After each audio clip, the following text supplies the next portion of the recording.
Welcome to The Art of Growth. This is Jim Zartman, and we are continuing our series on being a student of your story with our Type 3 panel. Before we get started, if you've been on this journey for a little bit of time and you've been putting some of the pieces together and learning about things, that's awesome. But if you want to put it together as a more full package, one of the best ways to do that is through group coaching. We have 2 group coaching groups starting next month. One of them is called Transformational Journey. And this is for people who might be in the first few years of their journey with the Enneagram, and you need a wider look at how this is all going to fit together and what this is going to do over the trajectory of your life as you learn about yourself, as you learn to observe yourself in real time, and as you learn to establish the transformational habits that make a difference. And although both groups are open to anyone, we have a second group that we recommend for someone who's been in the journey maybe a bit longer. And that's called Integration Practices, where we spend a month talking about the integration of the instincts, the 3 centers, and the stances. So you can sign up for either of those groups at our website, www.theartofgrowth.org. Now let's get into this week's episode with our Type 3s as we continue in this series on being a student of your story, where we ask people to reflect on a moment, any moment they would go back to, and ask them what moment they would go back to and why. Some people wanted to change something. Some people just wanted to experience something again. But regardless, we can learn a lot from our stories. And so we asked people to call in, and then Joel and I responded to those call-ins. So let's go ahead and jump in with our first caller.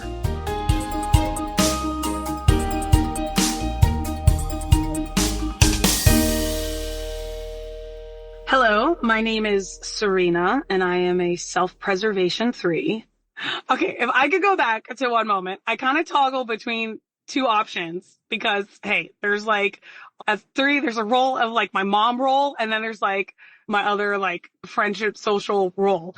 And the first is like, as a mom, there's a part of me that really wants to go back to that moment my second daughter was born and my first daughter was meeting her for the first time. It was just like the sweetest moment. And there is something that's so trippy about time. And once you have, like, as you get older, right, time goes faster because you have like a greater context for it. But like, there's something that's so crazy about once you have kids, how time is just that much faster. And like going back and looking at pictures from even just a year ago or 2 or 3 years ago, it makes me miss my kids being that little, because in the moment you try and take it in as best as you can, but it's hard and you forget how little they are and they change so fast. So there's a part of me that like wants to re-experience just like them little again. It's typical mom answer, right? But it's like legit. That's the season of life I'm in. Okay. But then the other thing I would want to go back to is in my early 20s, and my husband was like in his mid 20s. We were just like friends, and we had like the best group of friends. But my husband, he would have these epic birthday parties. They were kind of like old school birthday parties where like we would order like Domino's back when it was not that legit, but like cheap and great. And then we would play like wiffle ball, and it was just like classic birthday parties where we just had the best group of friends. And I remember one birthday specifically in 2008. It was like just such a fun summer, and it was just such a great group of friends. And that whole day, just getting ready for my husband's birthday party, at one point we like took everything out of his bedroom and put it in his like on his deck, and like made his deck a replica of his bedroom. But then we got like so freaked out we would make him mad, so we had to put it all back before he got home. It was just like crazy, hilarious things that you just do when you're like young and just for a laugh. And then like just really getting competitive at different games and things and just making each other laugh so hard. Oh man, it's a golden era. Like I think when you're in your like late teens, early 20s, and like life is just social and fun and being with friends in a more carefree way. I mean, it just changes as you get older, right?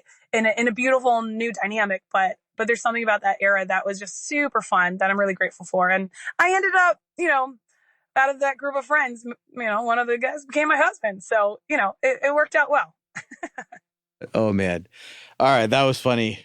Well, we love you, Serena. Serena is a friend of ours, and I actually just saw her over the weekend. So Yeah, that was hysterical. So here, the first thing I noticed is like, there's a couple things in that I think are really neat, because she's talking about this golden era at first with her kids being so young and like can come back and, trying to absorb the moment now, but already missing that, like that first moment that her older daughter meets the new baby when it comes home. It just sounds amazing and beautiful and like just the magic of that. Like living in the magic of that. And then rewinding though and talking about like there's a different kind of golden era, of her being in her 20s and like running around with these friend groups and just like laughing. And I think it's pretty funny that they pulled all of Dan's stuff out of his bedroom, make a replica of his bedroom on the porch, but then get freaked out about these game and they put it all back. Yeah. So it's like they didn't even live out the prank. I know, man. I was disappointed by that. Serena, come on. I was like, come on. Yeah, he would have thought it's funny, but maybe she didn't know like where she couldn't read at the time. Yeah. Like, I was like, that's a moment you want to go. I would have appreciated it. I would have been like, well done. Yeah, that's a really good prank. Now put it all back. Now put it all back. Exactly.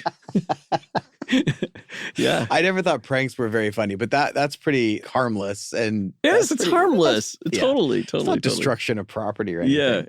Yeah. That was hysterical. But I love just the celebration of life in that moment and being able to go, that was a worth time. Because when you use your memory in that way, when you're using your memory to go back and celebrate a moment that you've experienced before, you are reliving it in a way. You are actually re-experiencing it, remembering. You are pulling that experience into your present, and you're allowing a past joy to bring present joy. And you could hear that in the tone of her voice, how she told the story. Like, it is a joyful thing to remember, just like the older daughter meeting the newborn. Like what stuck out to me about her story is that the cherished memories become this gift that keeps on giving, that you do come back. And because we asked the question and because she thought of something that she'd want to experience again because of how beautiful it was, she's actually giving herself that gift of re-experiencing it through that memory and through the telling of the story.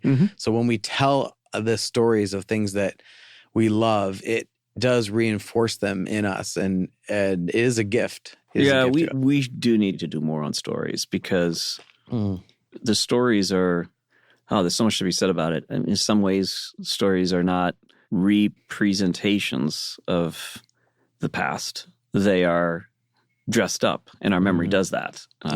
But that doesn't mean it's wrong. It doesn't mean it's untrue. It means emotionally it's true. That's why your memory is what it is. And we can relive them, as you said, bring them into the present. Like, time doesn't make sense at that level, because there are memories that feel very present to us in this right now. And I think being able to relive them in that way is, as you said, is positive. Nostalgia, though, I think has its benefits, but also can be pushed too far, where you remember things and you wish, I remember when my child was young and I wish I could go back to that moment. Well, when you were in that moment, you were actually thinking, I can't wait till my kid's out of diapers. You know what I mean? Yeah. Like, there's a lot that you were struggling with at that moment that you were looking forward to. So in some sense, it isn't as perfect as you might remember it, but it also speaks to the difficulty we have in the moments to really enjoy fully what's happening, even in the struggle, to enjoy it and to live fully into it. And so there's a lots that we learned from that. But I love the idea of replaying some of the old stories and celebrating them with the good and with the ugly. Engaging the present with, like, okay, how can I live now more fully into these moments, right? Yeah, that's the gift of that. Is there anything in that story that stuck out to you where you noticed the three? Well, I think that, Serena saying, I have these roles that I play. That term is very much a type 3 term, because I think threes think in terms of roles. Like, I have this role that I play, I have that role that I play, right? And so because of that, like every other type, none of us types live into the present. There's no type has an advantage. We all struggle with really being present to the moments in various different ways. And I think that, Serena, you being able to recall the good times and celebrate them is really a strength. It's something you can develop as a 3. It's not natural. 3s tend to be much more goal-oriented and like achievement-oriented and very little in terms of celebrating the achievements. It's off to the next. And so to be able to celebrate, like, look, this moment in the past was wonderful, right? And that is so good for the soul of a 3. Rebecca, I am an Enneagram 3. I'm a counselor. But one moment that I would go back to is when I was 10 years old. And my grandpa, who died when I was 12, was playing harmonica. And he turned to me and he said, "Rebecca, dance for me." And he played his harmonica and he wanted me to dance for him. And I just stood there and I didn't do anything. And I didn't want to make a fool of myself. And if I could go back, I would go back and dance for him with his harmonica. I remember that moment, and I wish that I had joined him in that joy. Oh, Becca, your message was the first one I heard and immediately teared up when I heard it, because, I mean, it was just such a beautiful share. I really appreciate you sharing that. And in that moment, you know, I can still hear, you know, that heart type, that experience of shame around that moment. And, but it's also, there's something just really beautiful about that story. I can see it. I can picture it. I can picture the harmonica and the 10-year-old kid and, you know, having a daughter who's almost 10. And I could see her experiencing, you know, that. And, you know, 10-year-olds are funny and like, depending on their mood, what they do. But just how much that stuck with you struck me honestly as beautiful. Like, I don't know that I teared up so much in sadness, but at the beauty of your heart and the beauty of your response to that moment. Because what you said right there at the end is, I wish I would have joined him in that joy. And that just struck me as so powerful. You know, that a lot of times we regret something we did, but this is like that, oh, what I didn't do, and what I didn't do was join in joy. Yeah. That one, I don't know why, but that one like really shook me up. Oh yeah. That wrecked me too. Thank you for sharing this, Rebecca, because it speaks so much to all of us, I think. At periods of time where we could have celebrated, where we could have entered into the joy of life, the moment right there, right? Because that moment is no longer here, right? So there's that, and that does hurt. But there are moments right now, right, that I think about, like, am I engaging fully in the moments right now? Am I entering into the dance, into the joy of life? It is, you know, on one hand, I think, Rebecca, I don't know your grandfather. I don't know, you know, what type he was. I don't know where his own emotional level in maturity was. But for me, I look at my son, and I don't, you know, when he won't do something that I would like him to do, you know, sometimes it's sad, but most of the time it's just like, he's a kid, you know, like that's the sort of response I have. And I think if that's helpful at all for you to reflect on that, like, it's probably what was going through his head as well. Like, she's, you know, it's okay. It's okay. She's a kid. But I understand your pain, and I feel it because of so many moments where I think I could have entered the joy of that moment right there, and I didn't, you know. And so I deeply appreciate that. And I'm sure you're probably entering into a lot more joy these days, and probably engaging more, recognizing that moments like that do pass, right? But they pass, and they teach us a lesson. Yeah. And they help us to engage even more so in the present moments that are here right now, where you can enter into the dance of life. And I hope you still dance. It's good. Thank you.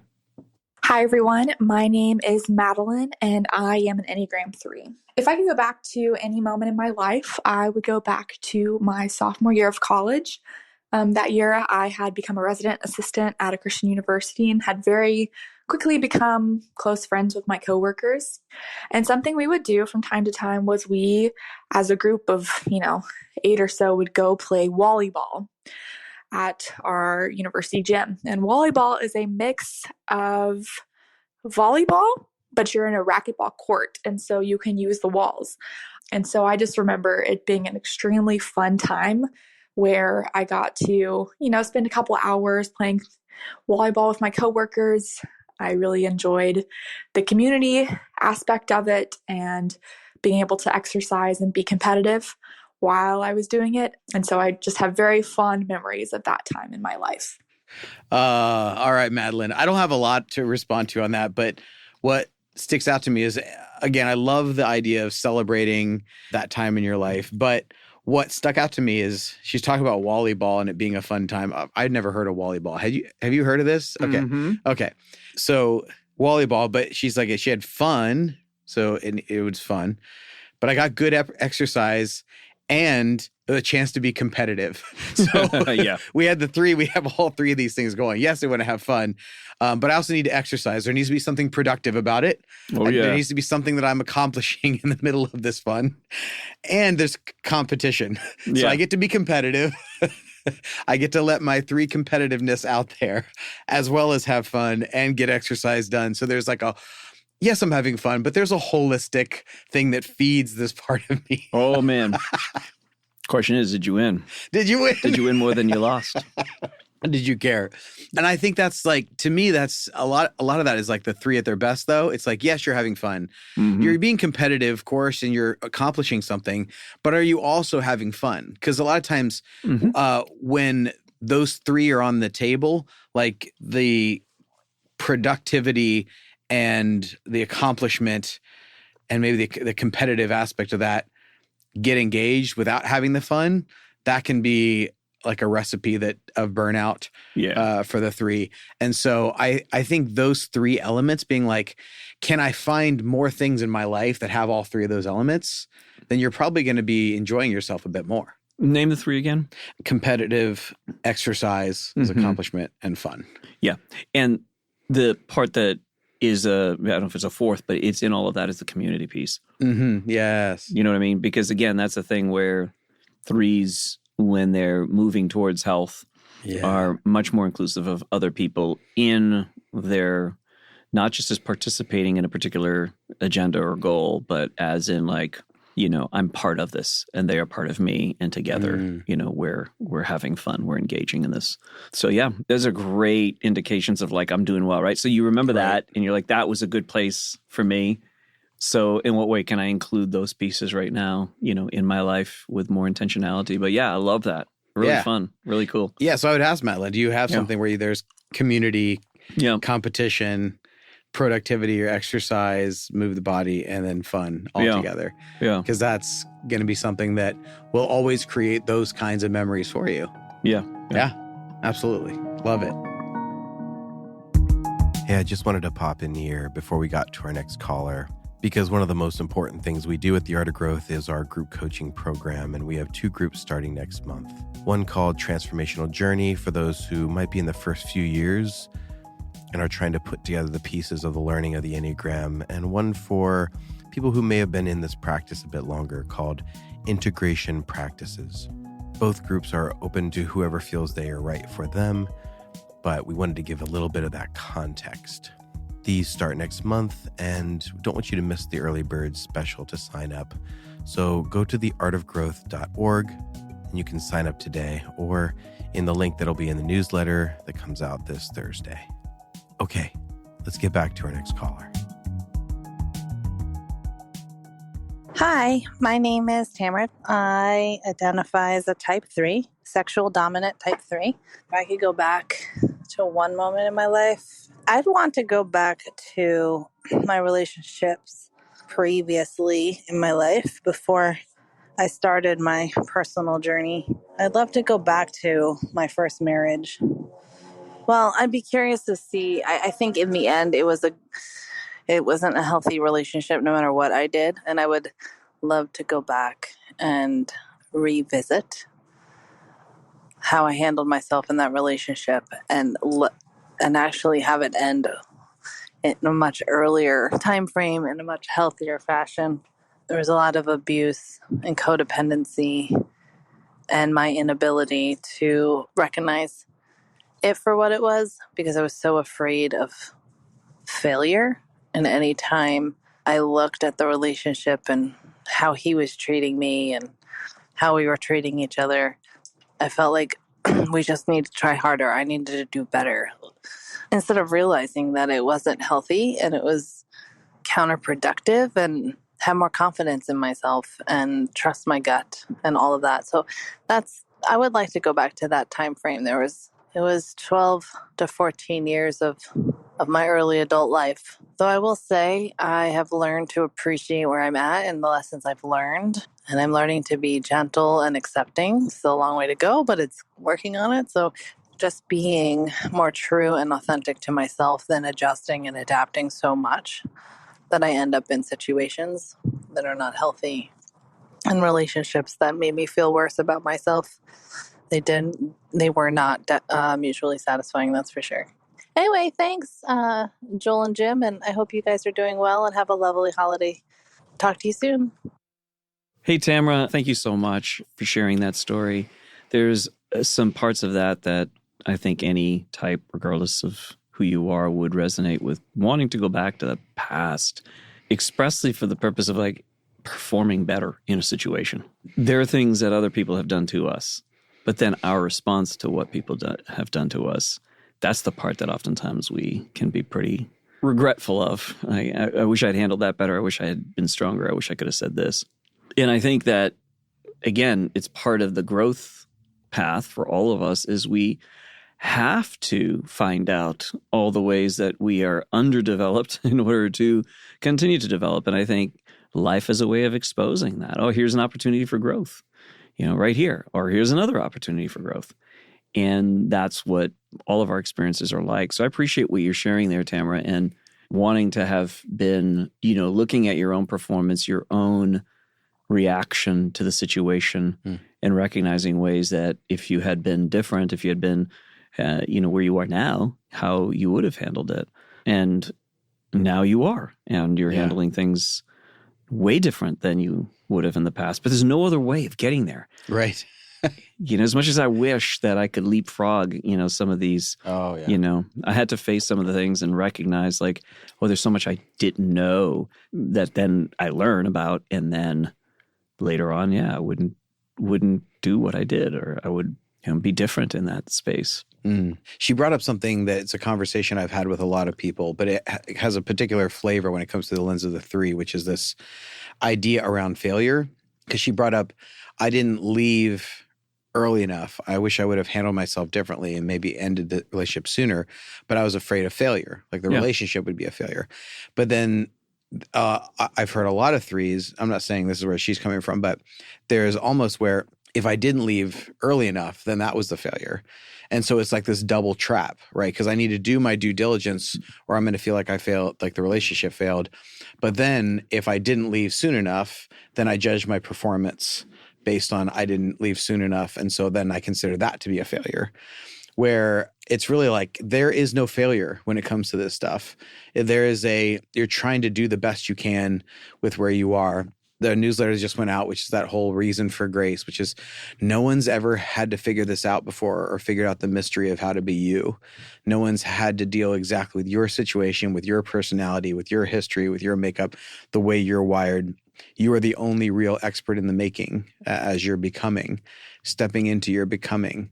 And so I completely resonate with, I think anyone would resonate with this. I wish I would have handled a situation better. I wish I would have performed better in this situation.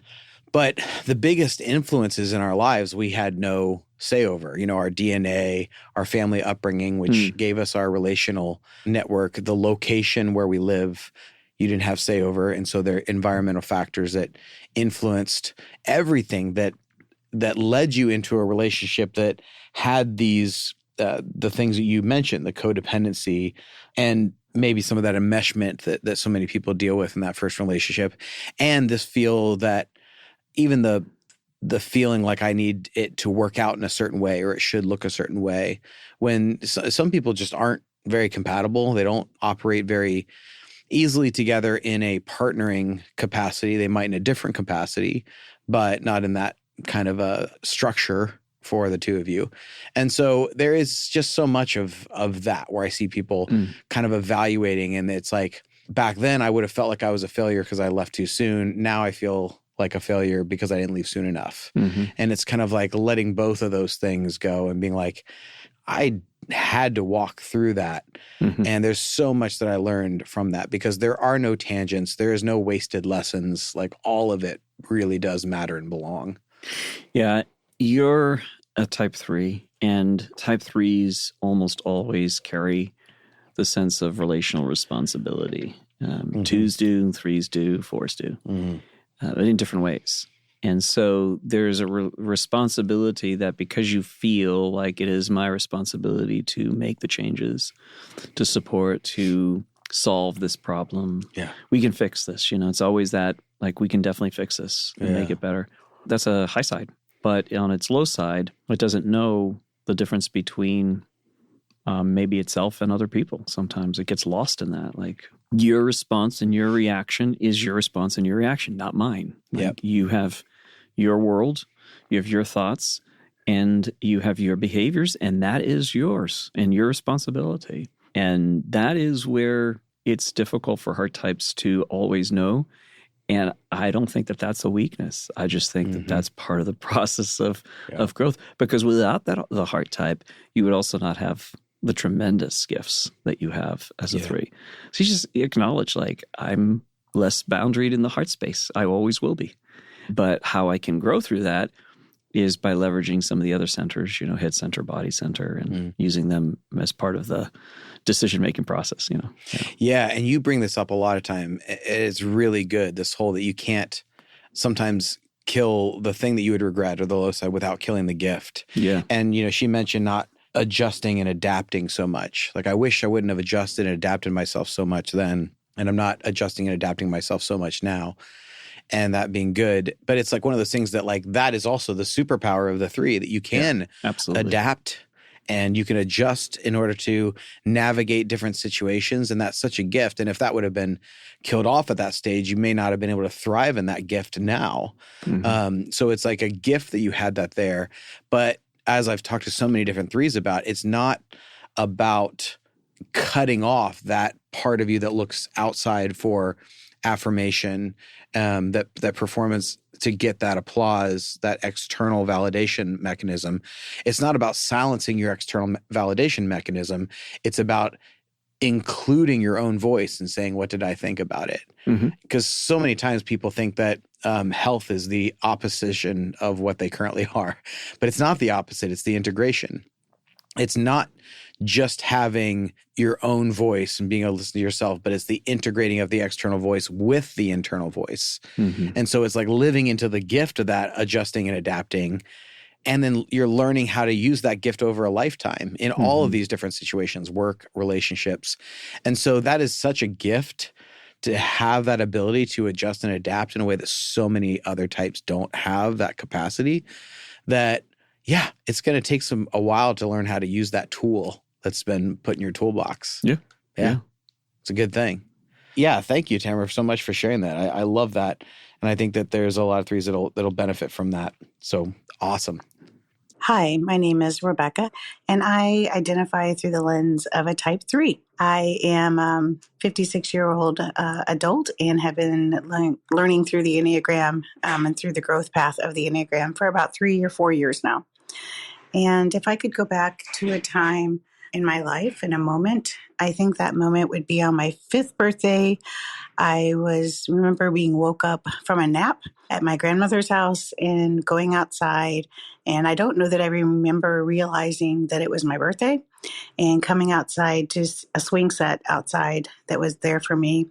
I was the oldest grandchild on both sides of my family. So it was a really big deal. And I just remember feeling so loved, and that's my why. Just knowing my grandmother was there, my grandparents, both my parents, lots of family, feeling very loved and warm and not judged, not shamed, not just pure love feeling in that day, in that moment. And I believe it, it's just who I was before the world told me who to be, right? So that's why. And I really would love to see my grandparents again.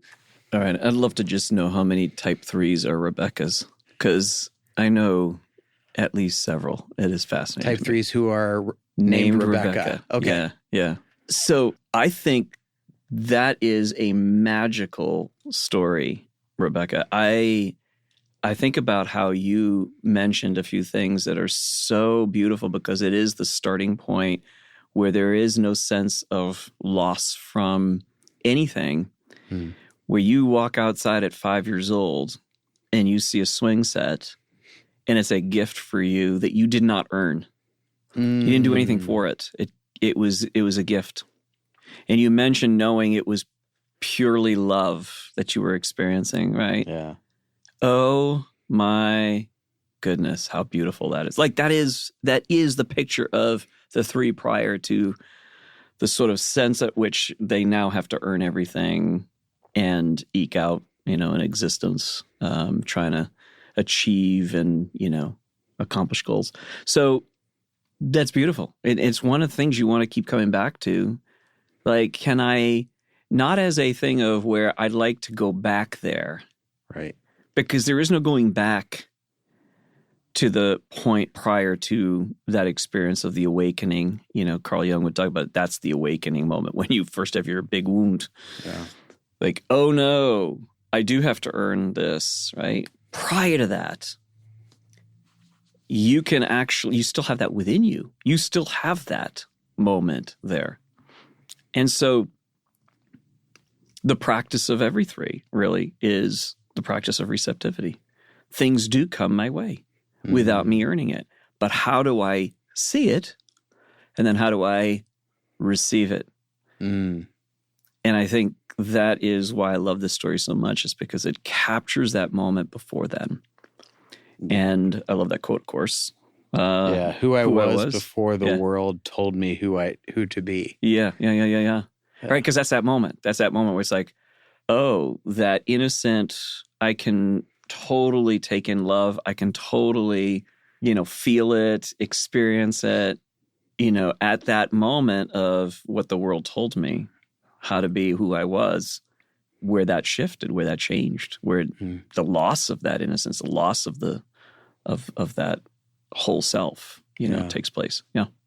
Yeah. And, she talked about like her grandparents being a source of that. Yeah. And, it was why I'd want to see them again, because it's like, because so often the three, I have this, I'm just loved and receiving love home. But it's as soon as I go out in the world, love comes through earning. So it's like, I go out to where the rules change.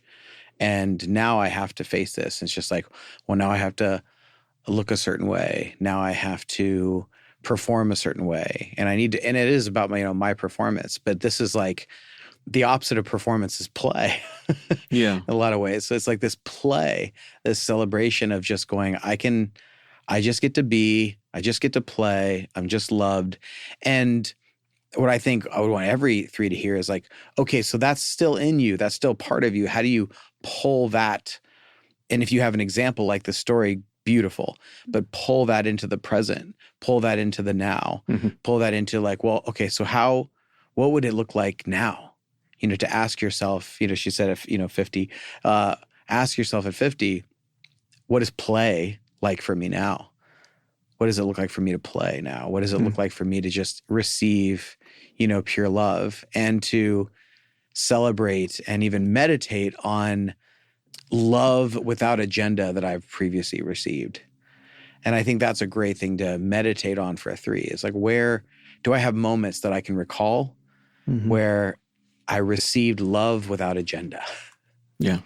Like your grandparents, in one sense, you could say my grandparents are gone. And I would love to go back to that moment. But maybe switch that around and think about it this way. Your grandparents are everywhere. And swing sets are everywhere. But the question is, can you see it? They aren't gone. They're here. They're present. But they show up in different forms all around you. And that's really difficult to do for all types, to see that's present. But when you start to see it, oh man, yeah, it's a game changer, because then you can then you wrestle with that. Oh, they're still here, they're not gone, in different forms, of course, in the love of that's come my way that I didn't expect, a gift that came my way that I didn't expect, and now can you take it in? Can you really, really receive it? So yeah. And will you continue the story with, your grandbaby turning 5 and maybe come out and there's something waiting for them there where you give them that experience as well of just pure love and joy. And then you actually get to receive in the giving as you pass it along and are part of the continuation of that story. And then it becomes almost like a part of the family legacy. Yeah. Imagine that. Imagine giving, like, I'm giving because isn't it wonderful to receive? Mm-hmm. Like there's a different spirit about that. Yep. Yeah. Carry on, Rebecca. Yeah. It's going to be good. So thank you so much for joining us today. If you're new here, we have a lot of resources on our website, theartofgrowth.org. You can take a free Enneagram test, a free instincts test. You can also sign up for a one-on-one coaching session or a discovery session to figure out your type if you want a little bit more certainty and coaching around next steps for where you are right now. And that's also the place to sign up for the 2 group coachings that start next month. But for now, my friends, may you continue to be a student of your story, to reflect on the memories that have stayed with you because your whole system felt they were important. And as you become more of a student of those stories, you will start to see the growth that those stories are whispering to you. Lean in this week, my friends. Grace and growth.